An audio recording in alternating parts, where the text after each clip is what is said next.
ಎಲ್ಲರಿಗೂ ನಮಸ್ಕಾರಗಳು. ತಮ್ಮೆಲ್ಲರಿಗೂ ರಾಜೇಂದ್ರ ಟೆಕ್ ಕಂಪ್ಯೂಟರ್ ಯೂಟ್ಯೂಬ್ ಚಾನೆಲ್ಗೆ ಆತ್ಮೀಯವಾದ ಸ್ವಾಗತವನ್ನು ಕೋರುತ್ತೇನೆ.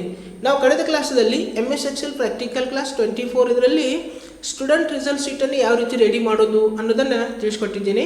ಸೊ ನೀವು ಇನ್ನೂ ಆ ಕ್ಲಾಸ್ ನೋಡಿಲ್ಲ ಅಂದರೆ ನಿಮಗಾಗಿ ಇವತ್ತಿನ ವಿಡಿಯೋದ ಡಿಸ್ಕ್ರಿಪ್ಷನ್ನಲ್ಲಿ ಅದರ ಲಿಂಕ್ ಹಾಕ್ತೀನಿ.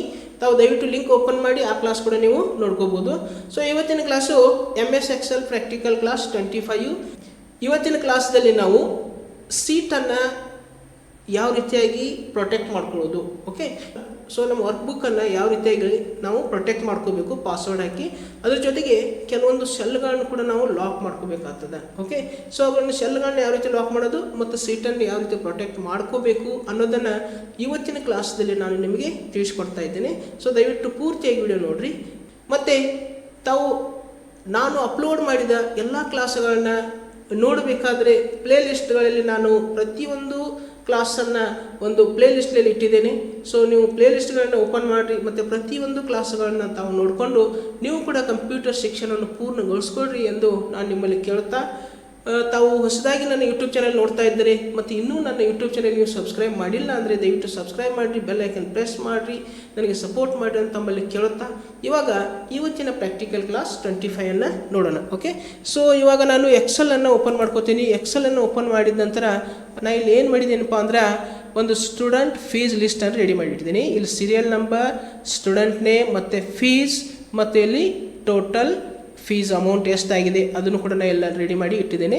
ಸೊ ಇವುಗಳಿಗೆ ನಾವು ಯಾವ ರೀತಿಯಾಗಿ ಈ ಸೀಟನ್ನು ಪ್ರೊಟೆಕ್ಟ್ ಯಾವ ರೀತಿ ಮಾಡ್ಕೊಳ್ಳೋದು ಮತ್ತು ಒಂದು ಸೆಲ್ಗಳನ್ನ ಲಾಕ್ ಯಾವ ರೀತಿ ಮಾಡ್ಕೊಳ್ಳೋದು, ಬೇರೆಯವರು ಅಂದರೆ ನಾವು ಸೆಲ್ ಯಾಕೆ ಲಾಕ್ ಮಾಡ್ಕೋಬೇಕಂದ್ರೆ ಮತ್ತು ಪ್ರೊಟೆಕ್ಟ್ ಯಾಕೆ ಮಾಡ್ಕೋಬೇಕು ಸೀಟ್ ಅಂದ್ರೆ ಬೇರೆಯವರು ಏನಾದರೂ ಚೇಂಜಸ್ ಮಾಡಬಾರ್ದು, ಓಕೆ.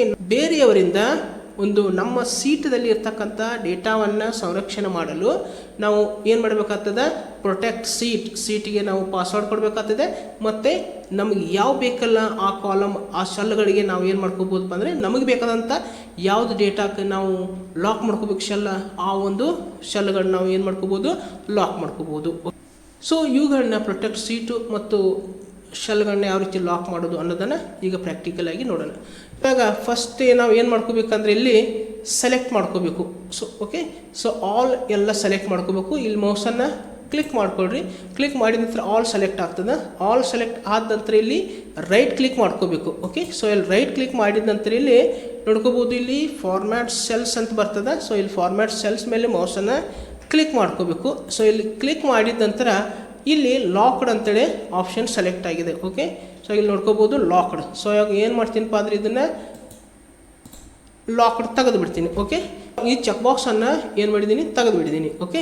ಸೊ ಇವಾಗ ಏನು ಮಾಡಬೇಕು ಅಂದರೆ ಇಲ್ಲಿ ಓಕೆ ಕೊಡೋದು. ಓಕೆ ಕೊಟ್ಟ ನಂತರ ಮತ್ತೆ ಪುನಃ ನಾವು ಏನು ಮಾಡಬೇಕು, ನಮಗೆ ಯಾವುದು ಒಂದು ಸೆಲ್ಗಳನ್ನ ನಾವು ಲಾಕ್ ಮಾಡೋದೈತಿಲ್ಲ ಆ ಸೆಲ್ಗಳನ್ನ ನಾವಿಲ್ಲಿ ಸೆಲೆಕ್ಟ್ ಮಾಡ್ಕೋಬೋದು, ಓಕೆ. ಫಾರ್ ಎಕ್ಸಾಂಪಲ್ ನಾನು ಇಲ್ಲಿ ಫೀಸ್ದ ಏನು ಮಾಡ್ತೀನಿ, ಸೆಲೆಕ್ಟ್ ಮಾಡ್ಕೋತೀನಿ, ಓಕೆ. ಇಷ್ಟು ನಾ ಏನು ಮಾಡಬೇಕಾಗಿದೆ, ಇಲ್ಲಿ ಲಾಕ್ ಮಾಡಬೇಕು, ಸೆಲ್ಲ ಲಾಕ್ ಮಾಡಬೇಕಾಗಿದೆ. ಸೊ ಇವುಗಳಿಗೆ ಅಷ್ಟೇ ನಾನು ಏನು ಮಾಡ್ತೀನಪ್ಪ ಅಂದರೆ ಇಲ್ಲಿ ಟೆಕ್ಸ್ಟ್ ಕಲರನ್ನು ಚೇಂಜ್ ಮಾಡ್ಕೋತೀನಿ, ಓಕೆ. ಟೆಕ್ಸ್ಟ್ ಕಲರನ್ನು ಚೇಂಜ್ ಮಾಡಿದ್ದೀನಿ. ಸೊ ಇಷ್ಟು ನಾ ಏನು ಮಾಡಬೇಕಾಗಿತ್ತಪ್ಪ ಅಂದರೆ ಲಾಕ್ ಮಾಡಬೇಕಾಗಿದೆ. ಸೊ ಇಷ್ಟು ಸೆಲೆಕ್ಟ್ ಮಾಡ್ಕೋತೀನಿ. ಇಷ್ಟು ಸೆಲೆಕ್ಟ್ ಮಾಡ್ಕೊಂಡು ಮತ್ತೆ ರೈಟ್ ಕ್ಲಿಕ್ ಮಾಡ್ಕೋಬೇಕು. ರೈಟ್ ಕ್ಲಿಕ್ ಮಾಡಿದ ನಂತರ ಇಲ್ಲಿ ಫಾರ್ಮ್ಯಾಟ್ ಸೆಲ್ಸ್ ಅಂತ ಬರ್ತದೆ, ಓಕೆ. ಫಾರ್ಮ್ಯಾಟ್ ಸೆಲ್ಸ್ ಮೇಲೆ ಬಂದು ಇಲ್ಲಿ ಪ್ರೊಟೆಕ್ಷನ್, ಓಕೆ. ಇಲ್ಲಿ ಪ್ರೊಟೆಕ್ಷನ್ ಇದೆ, ಇಲ್ಲಿ ಲಾಕ್ಡ್ ಅಂತೇಳಿ ಸೆಲೆಕ್ಟ್ ಮಾಡ್ಕೋಬೇಕು, ಓಕೆ. ಇಲ್ಲಿ ಲಾಕ್ಡ್ ಎಂದು ಸೆಲೆಕ್ಟ್ ಮಾಡ್ಕೋಬೇಕು ಫಸ್ಟ್, ಓಕೆ. ಇಲ್ಲಿ ಪ್ರೊಟೆಕ್ಷನ್ದಲ್ಲಿ ಹೋಗಿ ಇಲ್ಲಿ ಲಾಕ್ಡ್ ಮೇಲೆ ಅದನ್ನು ಚೆಕ್ ಬಾಕ್ಸ್ ಸೆಲೆಕ್ಟ್ ಮಾಡ್ಕೊಳ್ರಿ ಮತ್ತು ಇಲ್ಲಿ ಓಕೆ ಕೊಡಬೇಕು, ಓಕೆ. ಸೊ ಓಕೆ ಕೊಟ್ಟ ನಂತರ ಮತ್ತು ನಾವು ಏನು ಮಾಡಬೇಕಪ್ಪ ಅಂದರೆ ನೆಕ್ಸ್ಟ್ ಕೆಲಸ ಏನು ಮಾಡಬೇಕಂದ್ರೆ ಇಲ್ಲಿ ಫಾರ್ಮ್ಯಾಟ್ದಲ್ಲಿ ಬರಬೇಕು, ಓಕೆ. ಸೊ ಫಾರ್ಮ್ಯಾಟ್ದಲ್ಲಿ ಬಂದು ಇಲ್ಲಿ ಪ್ರೊಟೆಕ್ಷನ್ದಲ್ಲಿ ಪ್ರೊಟೆಕ್ಟ್ ಸೀಟ್ ಮೇಲೆ ಮೌಸನ್ನು ಕ್ಲಿಕ್ ಮಾಡ್ಕೋಬೇಕು. ಇಲ್ಲಿ ಪಾಸ್ವರ್ಡನ್ನು ಹಾಕಬೇಕು, ಓಕೆ. ಸೊ ಈಗ ನೀವು ಯಾವುದಾದ್ರೂ ಪಾಸ್ವರ್ಡನ್ನು ಇಲ್ಲಿ ಕೊಡ್ಬೋದು, ಓಕೆ. ಯಾವುದು ಪಾಸ್ವರ್ಡ್ ಇಲ್ಲಿ ಕೊಡ್ಬೋದು. ಪಾಸ್ವರ್ಡ್ ಕೊಟ್ಟ ನಂತರ ಇಲ್ಲಿ ಓಕೆ ಕೊಡಬೇಕು, okay. Password to unprotect sheet, okay. ಇಲ್ಲಿ ಓಕೆ.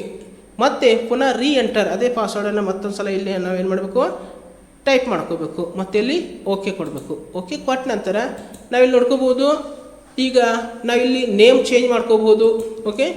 ನೋಡ್ರಿ ನೇಮ್ ಚೇಂಜ್ ಆಗ್ತದೆ, ಓಕೆ. ನೋಡಿರಿ ಚೇಂಜ್ ಮಾಡ್ಕೋಬೋದು. ಮಂಜುನಾಥನ್ನ ಏನು ಮಾಡಿದ್ದೀನಿ, ಮಂಜು ಅಂತೇಳಿ ಟೈಪ್ ಮಾಡಿದ್ದೀನಿ.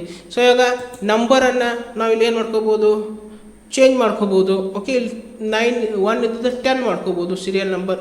ನೋಡಿರಿ, ಈ ಪ್ರಕಾರ ಇಲ್ಲಿ ಚೇಂಜಸ್ ಮಾಡಲಿಕ್ಕೆ ನಮಗೆ ಬರ್ತಾ ಇದೆ ಇಲ್ಲಿ. ಓಕೆ, ಸೊ ಯಾಕಪ್ಪ ಅಂದರೆ ಇವು ಸೆಲ್ಲನ್ನು ನಾವು ಲಾಕ್ ಮಾಡಿಲ್ಲ. ಸೊ ಇಲ್ಲೂ ಕೂಡ ನಾವು ಏನು ಮಾಡ್ಕೋಬೋದು, ಇಲ್ಲಿ ಏನಾದರೂ ಟೈಪ್ ಮಾಡ್ಕೋಬೋದು, ಇಲ್ಲೂ ಟೈಪ್ ಇಲ್ಲಿ ಮಾಡ್ಕೋಬೋದು, ಎಲ್ಲ ಕಡೆ ಇಲ್ಲಿ ಟೈಪ್ ಮಾಡ್ಕೊಳ್ಲಿಕ್ಕೆ ಬರ್ತದೆ. ಓಕೆ, ಆದರೆ ಇಲ್ಲಿ ನಾನು ಚೇಂಜಸ್ ಮಾಡ್ತೀನಿ, ಫೀಸನ್ನು ಚೇಂಜಸ್ ಮಾಡ್ತೀನಿ ಈಗ. ಓಕೆ ನೋಡಿರಿ, ಇವಾಗ ಏನಾಗ್ತದಪ್ಪ ಅಂದರೆ ಇಲ್ಲಿ ಮೆಸೇಜ್ ಬರ್ತಾ ಇದೆ. Okay, the cell or chart you are typing to change is on a protected sheet. To make a change unprotect the sheet you might be requested to enter a password. Okay, so ಈ ಪ್ರಕಾರ ನಾವು ಪ್ರತಿ ಒಂದಲ್ಲಿ ಹೋದರೆ ಏನಾಗ್ತದೆ ಇಲ್ಲಿ. Okay, so ಈ ಪ್ರಕಾರ message ಬರ್ತದೆ. ಓಕೆ, ಏನೂ ಚೇಂಜಸ್ ಮಾಡಲಿಕ್ಕೆ ಬರೋದು. ಈ ರೀತಿಯಾಗಿ ನಮ್ಮ ಡೇಟಾವನ್ನು ನಾವು ಮತ್ತು ಸೀಟ್ದಲ್ಲಿ ಇರ್ತಕ್ಕಂಥ ಸೆಲ್ಗಳಿಗೆ ಲಾಕ್ ಮಾಡಿಕೊಂಡು ಅಥವಾ ಸೀಟ್ಗೆ ಸೀಟ್ ಮಾಡಿಕೊಂಡು ನಾವು ಇಲ್ಲಿ ಪ್ರೊಟೆಕ್ಟ್ ಮಾಡ್ಕೋಬೋದು. ಓಕೆ, ಈಗ ಮತ್ತೆ ನಾವು ಚೇಂಜಸನ್ನು ಮಾಡಬೇಕಾಗಿತ್ತಪ್ಪ ಇದರಲ್ಲಿ ಅಂದರೆ ನಾವು ಏನು ಮಾಡ್ಕೋಬೇಕು, ಇಲ್ಲಿ ಫಾರ್ಮ್ಯಾಟ್ದಲ್ಲಿ ಹೋಗಿ ಫಾರ್ಮ್ಯಾಟ್ದಲ್ಲಿ ಬಂದು ಅನ್ಪ್ರೊಟೆಕ್ಟ್ ಸೀಟನ್ನು ಅನ್ಪ್ರೊಟೆಕ್ಟ್ ಮಾಡ್ಕೋಬೇಕು. ಸೊ ಇವಾಗ ಇಲ್ಲಿ ಪಾಸ್ವರ್ಡ್ ಕೇಳ್ತದೆ. ಸೊ ಈಗ ನಾವು ಏನು ಮಾಡ್ಕೋಬೋದು, ನಾವು ಯಾವ ಪಾಸ್ವರ್ಡ್ ಕೊಟ್ಟಿದ್ದೀವಲ್ಲ ಆ ಪಾಸ್ವರ್ಡನ್ನು ಇಲ್ಲಿ ಹಾಕೋದು, ಇಲ್ಲಿ ಓಕೆ ಕೊಡೋದು. ಸೊ ಇವಾಗ ನಾನು ಇಲ್ಲಿ ಏನು ಮಾಡ್ತೀನಪ್ಪ ಅಂದರೆ ಇಲ್ಲಿ ಚೇಂಜಸ್ ಮಾಡ್ತೀನಿ. ಓಕೆ, ಇಲ್ಲಿ ನೋಡ್ಕೋಬೋದು ನೀವೀಗ. ಓಕೆ, ನಾನು ಏನು ಮಾಡಿದ್ದೀನಿ, ಇಲ್ಲಿ 18,000 ತೆಗೆದು 28,000 ಕೊಟ್ಟಿದ್ದೀನಿ. ಓಕೆ, ಸೊ ಈ ಪ್ರಕಾರ ನಾವು ಏನು ಮಾಡ್ಕೋಬೋದಪ್ಪ ಅಂದರೆ ಇಲ್ಲಿ ಸೀಟನ್ನು ಪ್ರೊಟೆಕ್ಟ್ ಮಾಡ್ಕೊಳ್ಬೇಕು. ಪ್ರೊಟೆಕ್ಟ್ ಮಾಡಿದ ನಂತರ ಮತ್ತೆ ಅನ್ಪ್ರೊಟೆಕ್ಟ್ ಮಾಡ್ಕೋಬೋದು. ಅದೇ ರೀತಿಯಾಗಿ ಸೆಲ್ಗಳನ್ನ ಲಾಕ್ ಮಾಡ್ಕೋಬೋದು. ಓಕೆ, ಸೊ ಇಷ್ಟು ಇವತ್ತಿನ ಕ್ಲಾಸ್ದಲ್ಲಿ ನಾನು ನಿಮಗೆ ಒಂದು ಯಾವ ರೀತಿಯಾಗಿ ಸೆಲ್ಗಳನ್ನ ಲಾಕ್ ಮಾಡೋದು ಮತ್ತು ಸೀಟನ್ನು ಪ್ರೊಟೆಕ್ಟ್ ಮಾಡೋದು ಅನ್ನೋದ್ರ ಬಗ್ಗೆ ತಿಳಿಸ್ಕೊಟ್ಟಿದ್ದೀನಿ. ಸೊ ಇವತ್ತಿನ ಕ್ಲಾಸು ತಮಗೆ ಯಾವ ರೀತಿ ಅನಿಸ್ತು ಅನ್ನೋದನ್ನು ಕಮೆಂಟ್ ಮಾಡಿರಿ. ಜೊತೆಗೆ ಈ ಒಂದು ಕ್ಲಾಸು ತಮಗೆ ಇಷ್ಟ ಆದರೆ ದಯವಿಟ್ಟು ಲೈಕ್ ಮಾಡಿರಿ. ಜೊತೆಗೆ ನಿಮ್ಮ ಫ್ರೆಂಡ್ಸ್ಗಳಿಗೂ ಕೂಡ ವಿಡಿಯೋನ ಶೇರ್ ಮಾಡಿರಿ. ಮತ್ತು ತಾವು ಹೊಸದಾಗಿ ನಾನು ಯೂಟ್ಯೂಬ್ ಚಾನಲ್ ನೋಡ್ತಾ ಇದ್ದರೆ ಇನ್ನೂ ನನ್ನ ಯೂಟ್ಯೂಬ್ ಚಾನಲ್ ನೀವು ಸಬ್ಸ್ಕ್ರೈಬ್ ಮಾಡಿಲ್ಲ ಅಂದರೆ ದಯವಿಟ್ಟು ಸಬ್ಸ್ಕ್ರೈಬ್ ಮಾಡಿರಿ, ಬೆಲ್ ಐಕನ್ ಪ್ರೆಸ್ ಮಾಡಿ ನನಗೆ ಸಪೋರ್ಟ್ ಮಾಡಿರಿ ಅಂತ ತಮ್ಮಲ್ಲಿ ಕೇಳುತ್ತಾ ಇವಾಗ ಇವತ್ತಿನ ಕ್ಲಾಸನ್ನು ನಾನು ಇಲ್ಲಿಗೆ ಮುಕ್ತಾಯಗೊಳಿಸ್ತಾ ಇದ್ದೀನಿ. ಮತ್ತೊಂದು ಹೊಸ ಕ್ಲಾಸೊಂದಿಗೆ ಹೊಸ ವಿಡಿಯೋದೊಂದಿಗೆ ಪುನಃ ನಿಮ್ಮ ಜೊತೆಗೆ ಬರುವೆ. ಅಲ್ಲಿವರೆಗೆ ಎಲ್ಲರಿಗೂ ನನ್ನ ನಮಸ್ಕಾರಗಳು.